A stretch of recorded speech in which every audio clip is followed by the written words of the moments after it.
उत्तराखंड में प्रचंड बहुमत की भारतीय जनता पार्टी की सरकार। और फिर कर लेते हैं बात एक और एफआईआर की। ये दूसरा एफआईआर है जो आशुतोष नेगी के ऊपर किया गया है। इसके बारे में बताने के पहले आपको बता दूं कि press club of India Raisina road new Delhi का एक स्टेटमेंट आया है और ये 8 मार्च 2024 को इशू किया गया, जिसमें इन्होंने कहा कि आशुतोष नेगी के साथ जो कुछ हो रहा है वो सीरियस कंसर्न का मामला है। और उन्होंने आशुतोष नेगी को जागो उत्तराखंड पोर्टल चलाने वाले एक एडिटर के रूप में लिया है, ना कि जैसे उत्तराखंड के डीजीपी तो उनके लिए पता नहीं क्या क्या बातें बोल रहे हैं। मतलब एक पत्रकार को पत्रकार न मानना और शर्म आनी चाहिए उत्तराखंड के पत्रकारों को। आखिर में ये बोलेंगे मगर अभी चुप है, क्योंकि इनकी तो आप जानते हैं हालत गोदी मीडिया वाली है।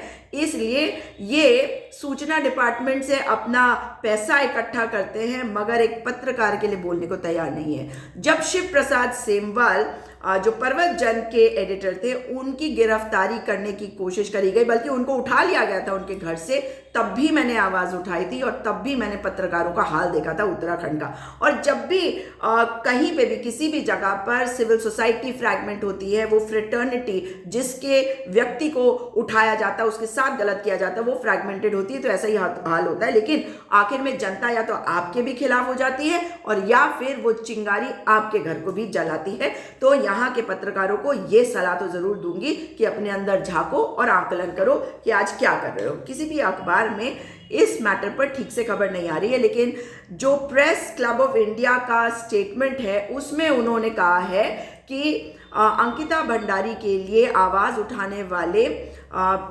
आशुतोष नेगी जो है उनके खिलाफ पुलिस कार्रवाई कर रही है, जबकि आशुतोष नेगी उस बेटी के लिए लड़ाई लड़ रहे थे, उस परिवार के साथ खड़े थे। तो बजाय इसके कि पुलिस उस केस में जांच करती, वो इस वक्त आशुतोष नेगी के खिलाफ एक कार्रवाई जिस तरह की कर रही है उस पर उन्होंने सवाल उठाए हैं। और उन्होंने कहा कि questioning the work of the government and the police is an inalienable right of every citizen, let alone journalists who speak truth to keep democracy alive and throbbing by performing their duties. Who speak truth मतलब सच्चाई जो बोलते हैं और जो सरकार पर सवाल उठाते हैं या पुलिस पर सवाल उठा रहे हैं, ये अधिकार है हर नागरिक का और वो लोकतंत्र को मजबूत करने के लिए अपना काम कर रहे होते हैं।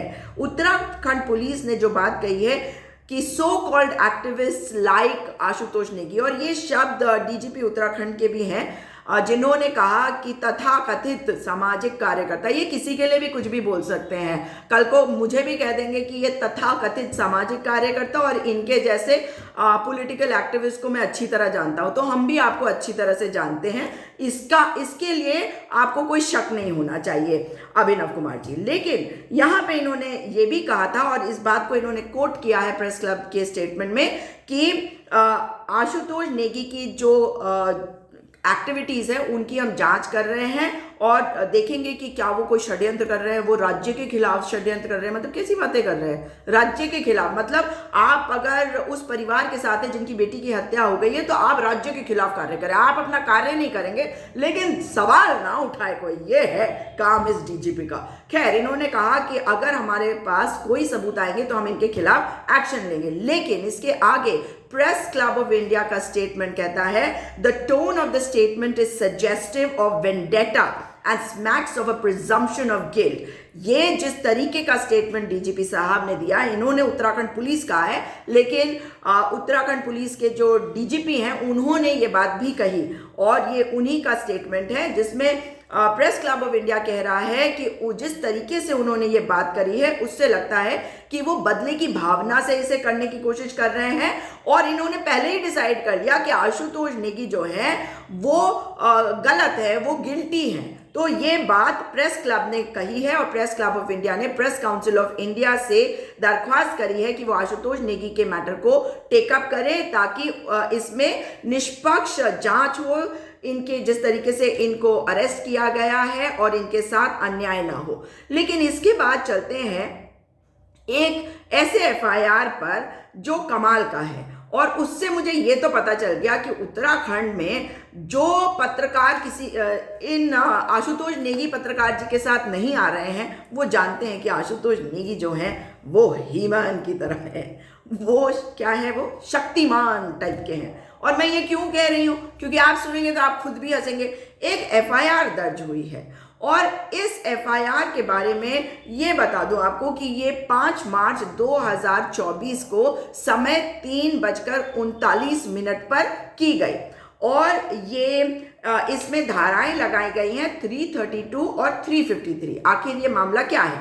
इसमें एक पुलिस वाले ने एफआईआर दर्ज करी है, नंद किशोर भट्ट इनका नाम है, और इसमें कहा गया है कि नंद किशोर भट्ट, कोतवाली पौड़ी, मैं हमराही, मतलब इनके साथ कौन कौन थे, उसमें पुलिसकर्मी उप निरीक्षक मुकेश गैरोला, इस नाम को याद रखिएगा, मुकेश गैरोला, दिनेश नेगी, गोपाल सिंह और चालक कांस्टेबल अनिल बिजलवान सरकारी वाहन स्कॉर्पियो में जा रहे थे। और इन्होंने आशुतोष नेगी, इसमें पूरा बताया कि कैसे वो आशुतोष नेगी तक पहुंचे। वो लाल गाड़ी में थे, उनको खबर लगी और वो इनको गिरफ्तार करने के लिए गए। उसमें लिखा है कि मुखबिर खास ने बताया कि जिस आशुतोष नेगी को आप गिरफ्तार करना चाह रहे हैं वह आरटीओ कार्यालय में अपनी वाहन संख्या इतने लाल रंग में बैठकर छत्रीधार की तरफ आ रहा है। तो भाई लाल गाड़ी में, मतलब क्या शक्तिमान टाइप का एक व्यक्ति आ रहा है। और ये मैं इसलिए कह रही हूँ क्योंकि उसके बाद इन्होंने इस गाड़ी को रोका और कहा कि आपके खिलाफ एक मुकदमा दर्ज है, पहला मुकदमा 2024 का जो पौड़ी की कोतवाली में किया गया, उसके बारे में इनको बताया और कहा कि सीआरपीसी की धारा 55 का गिरफ्तारी नोटिस है। 55 CrPC basically non cognizable offence के मैटर में होता है, मगर ठीक है, ये उतना महत्वपूर्ण नहीं है, आगे की बात सुनिए।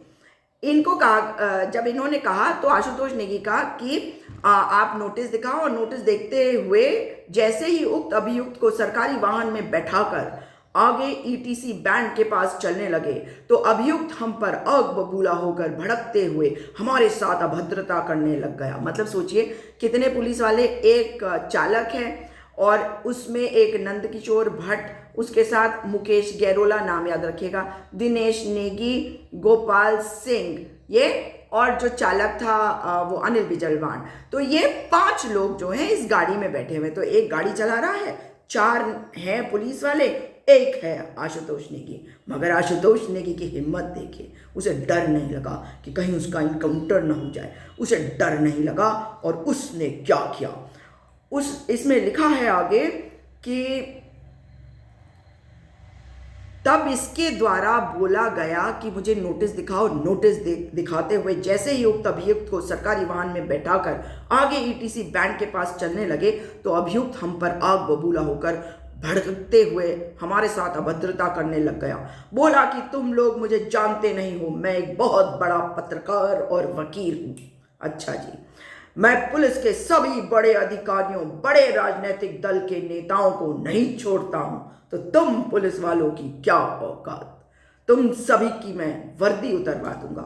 फिर छोड़े जाने की जिद करते हुए उक्त अभियुक्त आशुतोष नेगी द्वारा चालक कांस्टेबल जो भी है अनिल बिजलवान से ड्राइविंग सीट पर ही पहनी वर्दी की कमीज की बाईं तरफ का शोल्डर पर उत्तराखंड पुलिस बैज भी खींचकर फाड़ते हुए गाड़ी में ही फेंक दिया और बोला कि अब चलाओ गाड़ी, गाड़ी गिरेगी तो मैं मरूंगा और तुम पुलिस वालों को भी साथ में मारूंगा। ये लिखा हुआ है, जिससे हमारा सरकारी वाहन खाई में गिर सकता था। तब बड़ी मशक्कत करने पर अभियुक्त को काबू में करते हुए समय करीब 13:55 अभियुक्त को कब्जे पुलिस लिया गया तथा अभियुक्त आशुतोष नेगी वगैरह वगैरह को उसके कृत्य, पुलिस के साथ अभद्रता व सरकारी कामकाज में बाधा उत्पन्न करने पर धारा 332 और 353 भारतीय दंड संहिता का हवाला देते हुए कोतवाली पर लाकर अभियुक्त के विरुद्ध अलग से उक्त धाराओं पर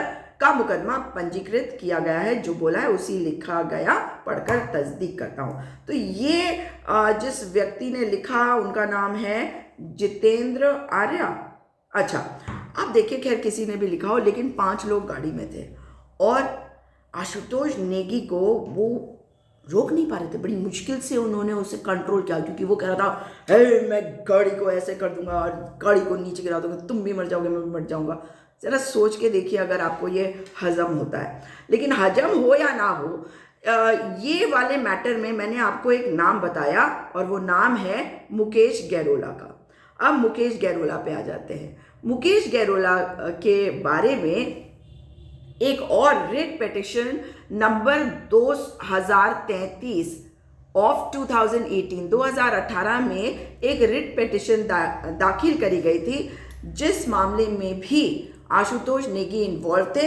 ये शायद एजुकेशन डिपार्टमेंट से संबंधित था और इस मैटर में एक जो महिला थी उसमें उनका नाम था सीमा गैरोला। और सीमा मतलब आरोप प्रत्यारोप थे। उनका जो पति था वो इस वक्त बताया जा रहा है कि शायद इस मैटर में उनके खिलाफ कोई एक्शन हुआ, हो सकता है कि वो जेल भी गए थे उस टाइम पे। अब इस वक्त क्या स्थिति है उसके बारे में मुझे नहीं पता। लेकिन एक दूसरा मैटर देखिए, लिखा हुआ है, miss Manisha Rana Singh AGA has submitted that having passed the order by this court in another petition WPRCL number 2009 of 2018, Mr. Mukesh Gairola, who is brother-in-law of the complainant Srimati Seema Gairola, has been changed and now Mr. Dhan Singh Tomar has been appointed as investigating officer। तो ये व्यक्ति मुकेश गैरोला जो है ये वही व्यक्ति तो नहीं है जिसके खिलाफ पहले भी कोर्ट का एक बड़ा स्ट्रिक्ट ऑर्डर आया था कि इस केस में से इसको हटाया जाए, क्योंकि इसका भाई जो है उसमें इन्वॉल्व था, वो एज पार्टी इन्वॉल्व था और उसमें आशुतोष नेगी शायद उन्होंने FIR दर्ज करी थी। और उसके बाद अब ये नाम मुझे दोबारा दिखा, इसलिए मेरे दिमाग में ये बात आई कि कहीं ये उप निरीक्षक मुकेश गैरोला तो नहीं। अगर ये मुकेश गैरोला वही वाले मुकेश गैरोला है तो इसका मतलब है कि इनके खिलाफ तो पहले ही एक ऑर्डर आ चुका है कि ये उस मामले में नहीं रहेंगे जिसमें इन्वेस्टिगेशन करेंगे और उसमें आशुतोष नेगी का नाम होगा। लेकिन एक दूसरा पहलू भी इसमें आता है और वो ये है कि अगर आप इस पूरे मैटर को देखते हैं तो इसमें जिस तरीके से बताया गया कि आशुतोष नेगी ने उखाड़ दिया जो बैज था जो ड्राइव कर रहे थे जो पुलिस कांस्टेबल, तो उसमें एक सवाल उठता है कि ये FIR कहा जा रहा है कि 1:45 बजे करा गया। उसके बाद मैंने ऑनलाइन चेक किया, क्योंकि मैं तो ऑनलाइन ही कर सकती थी इसको चेक, मगर इसमें मुझे ये ऑनलाइन 6 तारीख तक नहीं मिला था। रात को 10:30-11 बजे के बाद हुआ हो तो पता नहीं, लेकिन 5 तारीख को अगर इन्होंने किया तो 6 तारीख को तो कम से कम ये अपलोडेड नहीं था। लेकिन साथ ही इस मैटर में एक बात बड़ी अजब की है। इन्होंने बताया है कि किस रास्ते से इसको लाया जा रहा है। जिस रास्ते से आशुतोष नेगी जी को ले जाया गया इस गाड़ी में, वो रास्ता क्यों चुना गया था पुलिस के द्वारा, जबकि एक दूसरा रास्ता और भी करीब है पौड़ी थाने से, मतलब कोतवाली से, तो उस रास्ते से क्यों नहीं लेके गए वो आशुतोष नेगी को, ये भी एक बहुत बड़ा सवाल है।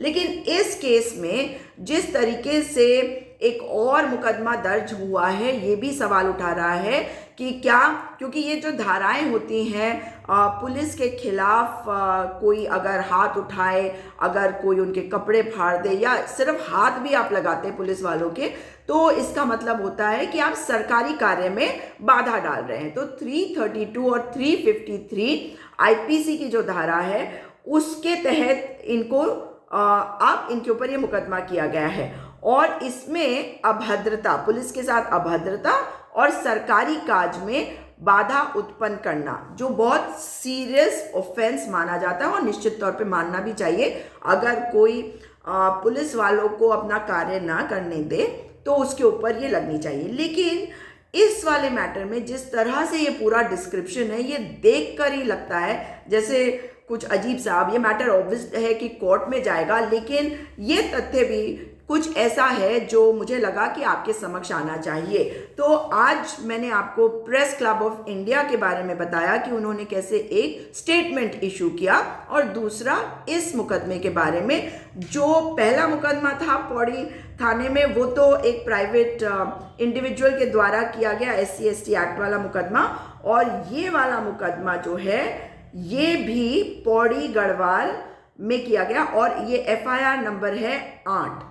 तो भाई पहला और 8वां 2024 का पौड़ी कोतवाली में मुकदमे जो हैं वो आशुतोष नेगी जी के खिलाफ है। लेकिन इस वक्त जिस तरीके से लोग बात कर रहे हैं कि पुलिस की कार्यशैली पर सवाल उठ रहे हैं, ये बड़ा दुखद होता है। और ये दुखद इसलिए हो जाता है क्योंकि जब हम किसी राज्य के नागरिक होते हैं तो हम ये बिल्कुल नहीं चाहेंगे कि हमारे राज्य के बारे में उल्टी सीधी बातें करी जाए। क्योंकि देखिए, जब ये मुकदमा दर्ज हुआ, ये बड़ी महत्वपूर्ण बात आखिर में आपको बता रही हूँ, ये मुकदमा जब दर्ज हुआ तो इन्होंने समय बताया कि 5 मार्च 2024 और 3:39 3:39, तो 3:39 PM पे ये मुकदमा दर्ज हुआ। इसके पहले आशुतोष नेगी को लेकर यही पुलिस वाले कोर्ट में उनको लेके गए थे। उस वक्त तक ना तो पुलिस वाले ने ये कहा कि मेरा बैज फाड़ दिया गया, ना ही जज के समक्ष ये कहा गया, ये दलील दी गई कि इसने गाड़ी में इस तरह से व्यवहार किया। तो ये भी कुछ हैरानी की बात नहीं है। अगर आप पकड़ कर ले जा रहे हैं किसी व्यक्ति को और पेश कर रहे हैं कोर्ट में, तो कोर्ट में क्या आप ये नहीं बोलेंगे कि ये भागने की कोशिश कर रहा था या इसने परेशान किया और हम 5 वाले जो हैं उनको धमकाया? ऐसी कोई बात पुलिस वालों ने आखिर कोर्ट में इस FIR के दर्ज होने के पहले जब वो कोर्ट गए अभियुक्त आशुतोष नेगी के साथ, तो उन्होंने क्यों नहीं बोला होगा? और उसके बाद ये रियलाइज करते हैं कि हाँ, ये FIR दर्ज कराना है। मतलब जब वो जुडिशियल कस्टडी में भेज दिए जाते हैं 15 दिन के लिए, उसके बाद पुलिस वाले इस FIR को दर्ज करते हैं और उनको तब ध्यान आता है कि उनके साथ कुछ ऐसा हुआ। कभी कभी सपने तो आते ही हैं, क्या किया जा सकता है। पुलिस की कार्य प्रणाली उत्तराखंड में हम तब से देख रहे हैं जब से रणवीर केस हुआ है। और रणवीर केस में एक चीज़ मैंने उस समय सीखी थी जब पुलिस वाले, और ये अधिकारी नहीं, जो हमारे कांस्टेबल्स होते हैं, SI होते हैं, ये आपको कभी कभी बहुत समझदारी की बात बता देते हैं। और तब मुझे कहा गया था कि रणवीर केस में पुलिस वाले इसलिए फंसे, आज वो सब खुलेआम घूम रहे हैं, खैर, पुलिस वाले इसलिए फंसे क्योंकि जो फ़ोन किया गया था वो 100 नंबर पर, और 100 नंबर पे जब डायल किया गया तो हार्ड डिस्क में वो नंबर रिकॉर्ड हो गया। तो कहीं से भी ये नंबर हटा सकते थे अधिकारी, पुलिस वाले, लेकिन हार्ड डिस्क कब्जे में ली थी जब CBI इंक्वायरी हुई थी और उसमें से नंबर लिया गया। तो ये बात मैं आपको इसलिए बता रही हूँ क्योंकि मुझे भी किसी बहुत जूनियर लेवल के पुलिस वाले ने ये कहा था कि अगर कोई आपके साथ कोई हादसा होता है, कोई बात होती है, तो आप इमीडिएटली 100 नंबर किसी भी तरीके से डायल कर देना ताकि वो रिकॉर्ड में रहे, उसको कोई नहीं मिटा सकता। ये आपके लिए एक जानकारी भी है। और जिस राज्य में रणवीर एनकाउंटर हुआ, उस राज्य में बाहर से आए हुए बहुत सारे पुलिस आज बहुत अहम जगहों पे बैठे, और आज ही नहीं, काफ़ी समय से ये हो रहा है। और हमारे वाले जो होते हैं वो डेप्यूटेशन पे ज़्यादातर चले जाते हैं। और आज देखिए ना, अगर उत्तराखंड में उत्तराखंड कैडर का एक पुलिस वाला नहीं मिल रहा DGP बनाने के लिए, तो ये दुर्भाग्यपूर्ण नहीं कहलाया जाएगा। एक व्यक्ति जो 2014 से मैंने 2000 कम से कम 21 तक, तो शायद 21 ही है, कि उनको देखा नहीं यहाँ पे किसी पोस्ट पे। और 2021 के बाद जब मुख्यमंत्री बने पुष्कर सिंह धामी, इनका पदार्पण हुआ, अब ये DGP बने हैं। और आप जानते हैं इनके DGP बनने के बाद तो क्या ही हाल है। एक और पुलिस वाले के बारे में बताती हूँ जो डेप्यूटेशन पे हमारे यहाँ आई, वो हैं उत्तराखंड की, मगर वो किसी और कैडर की थी। और मैं जब तेलंगाना गई तो मैंने उनके बारे में पूछा किसी से, कोई उनको जानता तक नहीं, और यहाँ पर उन्हें सर पर बैठाया हुआ था लोगों ने, और ख़ास करके हमारी मीडिया ने तब भी, और तब ये गोदी मीडिया का इतना बड़ा बवाल नहीं होता था, मैं 2009-10 की बात कर रही हूँ। और आज वो जब एक एडीजीपी के ओहदे पे पहुँच चुकी है तो उनको कोई जानता तक नहीं। वहाँ पर ये हाल होता है दूसरे राज्यों में, पुलिस वालों को उनका काम करना पड़ता है, मीडिया में बने रहने के लिए काम नहीं, जनता के लिए काम, क्योंकि ये नौकरी उन्हें जनता के पैसों से सैलरी दी जाती है और उनको जनता के लिए काम करना होता है।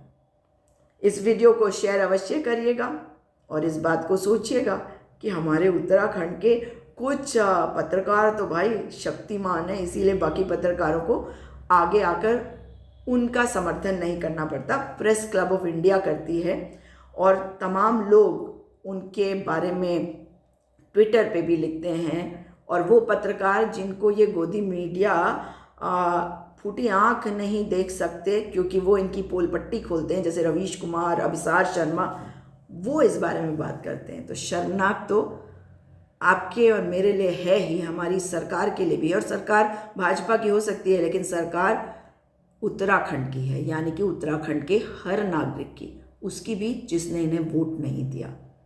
लेकिन आज जो हाल है उस पर मंथन करना आवश्यक है।